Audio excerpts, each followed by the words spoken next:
porque o Corinthians segurou um heróico empate, né, no jogo de ontem contra o Rosário Central, lá na Argentina. A gente já está colocando aí alguns números para você ver. O Corinthians jogou 18 minutos com um jogador a menos, teve a expulsão do Alan, tá? Eu vou colocar a pressão do time, o Di Maria jogou bem, né? Vou colocar os números, já estou colocando, para vocês entenderem um pouquinho, a gente comenta esse jogo. Posse de bola, o Rosário teve mais, 57-43, chutes a gol 16-5, efetivamente a gol pouco, 2 para eles, 1 para o Corinthians. Escanteios 12-0, passes 406-332 para o Corinthians, passes certos, o Rosário teve 76% e o Corinthians 72%, cruzamentos certos 12 e o Corinthians 60%, porque o Pedro Raul, tá? Porque o Pedro Raul estava lá, tinha que tentar levantar a bola, e disputas ganhas 54-62. Nossa, fazia tempo que eu não vi um jogo com escanteios, um time sem nenhum escanteio, 12-0 ali na estatística, né? Por outro lado, o percentual de aproveitamento ali dos cruzamentos também diz muito sobre o Corinthians não ter exatamente sofrido, né, com esse volume do Rosário ali. Isso era o final do jogo. Só uma coisa, desculpa, eu senti só que estão fazendo com você, não, Zé, aí, ó. A produção... Não, isso é coisa do produtor. Aí não é legal. Isso é coisa do diretor. Que é Santista. Que é Santista. Recebi informações no banheiro da empresa de que isso daí é apuração de Matheus J. Liga, tá? Mais um motivo pra roubar a blusa dele. Isso aí. Eu não sei o que está acontecendo, porque as coisas estão entrando. Eu não estou nem vendo que as coisas estão entrando, porque não era. Eu ia fazer uma discussão com você, mas entrou isso aí. Porque o que acontece, ó, só para vocês entenderem, o empate de 0-0 mantém um tabu, né, em relação ao Corinthians. Ele não faz gol em mata-mata na Libertadores desde 2018. Por isso que está ali, ó lá. O último gol do Corinthians em mata-mata na Libertadores foi o Roger. Lembra do Roger? Que é técnico hoje em dia. Hoje é técnico. Foi contra o Colo-Colo, 2-1. Oitava de final da Libertadores de 2018. E o último gol do Corinthians fora de casa. Isso é loucura. Tá, em mata-mata na Libertadores. Foi o Romarinho. Não, mas Quando o Romarinho... É porque assim, Zé, é que o título ali... 2012. O título ali é um deboche contra o Corinthians. Mas os dados são interessantes. Justamente o gol fora de casa do Romarinho, um gol emblemático. O último gol, eu não sabia, 2012. não. É que é bizarro, porque Não se você sabia. pensar, pô, outros times brasileiros, o Corinthians jogou na quinta, né? Na quarta, 24 horas antes, o Flamengo tava ali, fazendo um gol fora de casa no mata-mata de Libertadores como um clube brasileiro. É algo tão comum pra alguns clubes, e realmente, o Corinthians e Libertadores... Não, falo como corintiano, mas é tipo, porra, água e óleo, tá ligado? Não combina ali, é estranho. Faraldo, o que você acha? Porque assim, o Corinthians tem só 4 gols sofridos em 7 partidas até o momento. Mas existe uma dificuldade. E o Rosário tem 1, né? Mas existe uma dificuldade pro Corinthians marcar gol também, né? Assim, Zé, eu vou ser muito sincero. Especificamente no jogo de ontem, isso não me incomodou.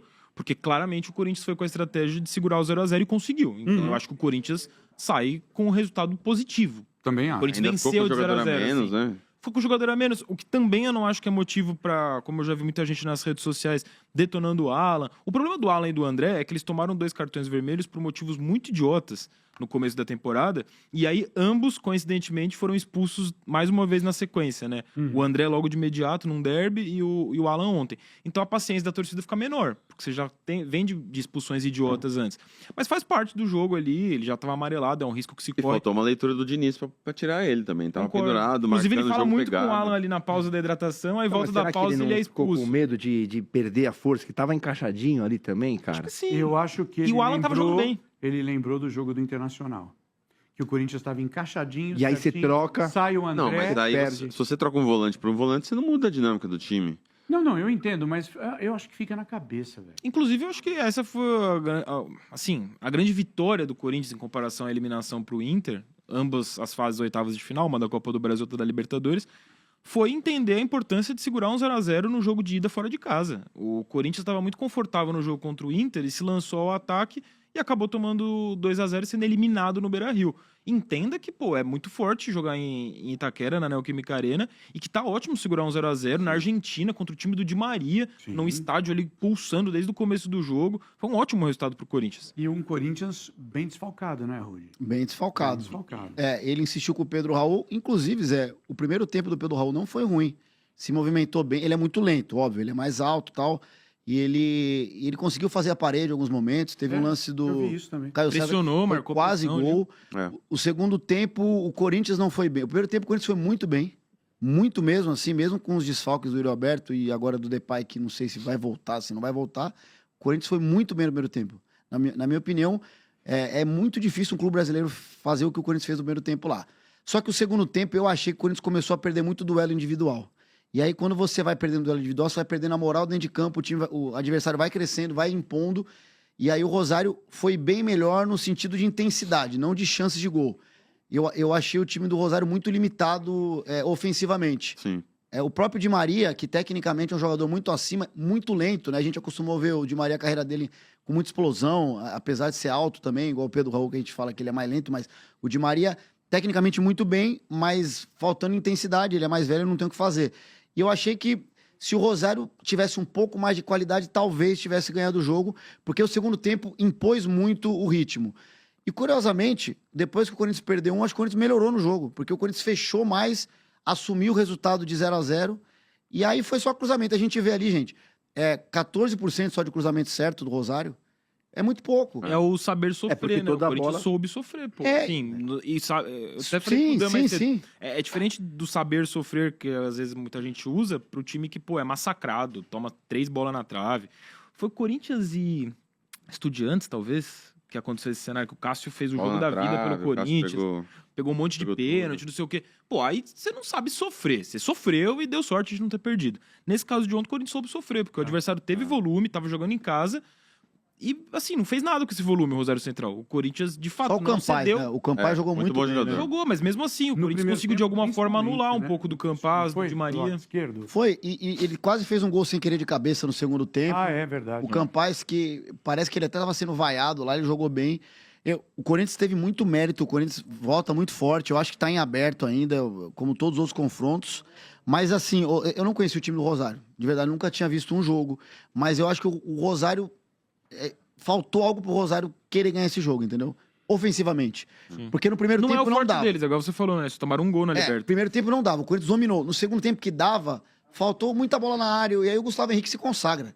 Além dele ser alto, Zé, ele é muito bom de cabeça. Bom. É. E ele se consagrou. Eu acho a boa notícia é que, assim, o Corinthians, por conta dos problemas da novela do Memphis, do atraso de salário, do clima, ele já viajou eliminado, né? O torcedor achou, pô, não tem Yuri Alberto, não tem Memphis.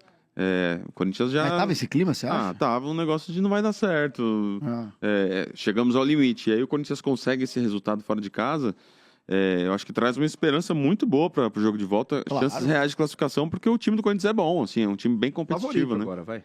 Favorito. Eu acho. Favorito, Um jogando em pouquinho casa. mais É difícil falar do favorito. Corinthians em oitavas, principalmente de Libertadores, com um tom de favoritismo, mas... Mas Mas é. Jogando em casa, com seu torcedor, um resultado. Não, concordo com o de Danilo. igualdade, Agora, o Corinthians é favorito. Falta faz o Memphis, né?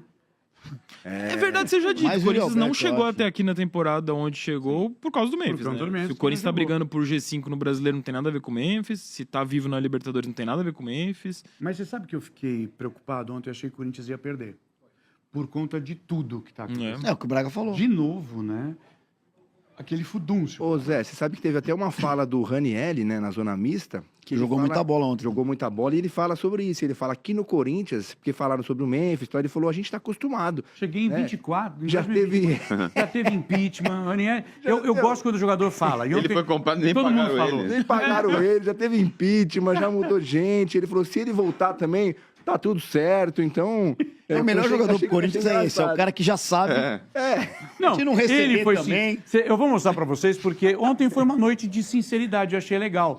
Porque ele falou isso, o Garro falou, o Diniz falou, o Neymar falou. Eu vou mostrar pra vocês depois, que aí é outro assunto e tal. Mas, Uns amigos, enfim, uns amigos, só para completar esse assunto, uns amigos fizeram um comentário que acho que o Salvo ainda vai falar de arbitragem, mas que se esse jogo acontecesse no período pré-VAR, nossa, ia ter uns 2 pênaltis, uns 3 expulsos, aquele pênalti da bola na mão, o cara ia dar. Eles tentaram arrumar um Nossa, pênalti ali aquilo foi contra o uma Corinthians. vergonha. Tava até meio Tentaram. constrangedor, Eles estavam como- tentando. Não, mas ali não dá pro VAR chamar por causa de uma bola que pega na nádega e Ainda bem depois que o no juiz braço. manteve É. a... Porque ali, decisão de campo. de repente, um puxão do Gustavo Henrique, acho que estava no lance, aí é uma outra história, cara. Eu não acho que foi, mas ali tem até uma conversa de VAR. Agora, esse negócio é uma regra, Zé. Se a bola pega numa parte do corpo e depois no braço, não é. Não é interpretativo, né? Não é, cara. Vou chamar o cara no VAR e a transmissão, o cara foi bem, ó. Eu não lembro quem falou. O juiz ficou meio perdido depois. Isso depois o juiz atrapalha começou juiz. a... Pô. Perdeu. Porque é normal, o profissional tá lá fazendo um bom jogo. Aí o VAR chama pra um absurdo, acho que o cara fala, mano... Quê? Não, e ele fica com a dúvida. Se o VAR chamou ele, o jogo Será que inteiro eu ele vai ficar. errei? Será que eu errei? Será que eu não vi alguma Será? coisa? Não vi alguma coisa tal. Bom, gente, ontem, quando começou o jogo, eu estava assistindo, né, esse jogo do Corinthians, aí teve todo um protocolo, os jogadores lá. La Conmebol, que na luta contra o racismo, porque não sei o quê. Eu falei para Rafa, vai ter ato de racismo nesse jogo. Pode ter certeza, é a única certeza que eu tenho, e teve. Né? E teve de novo, né? Mais uma vez, o goleiro Hugo Souza do Corinthians sofreu ofensas racistas, né, dos torcedores do Rosário, lá no Gigante de Arroyito, durante o jogo de ontem.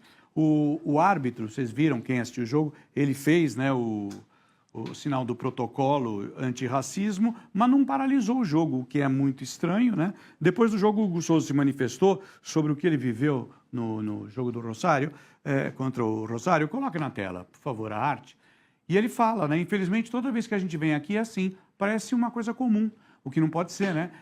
O jogo todo sendo chamado de macaco, mono, negro de pip, isso é uma coisa que acontece frequentemente aqui. A única atitude que eu posso fazer é comunicar ao juiz, né? Porque, infelizmente, é algo que acontece com frequência aqui. O que tem de fazer é tentar manter a cabeça no jogo e torcer para que isso um dia mude. Hugo Souza, goleiro do Corinthians.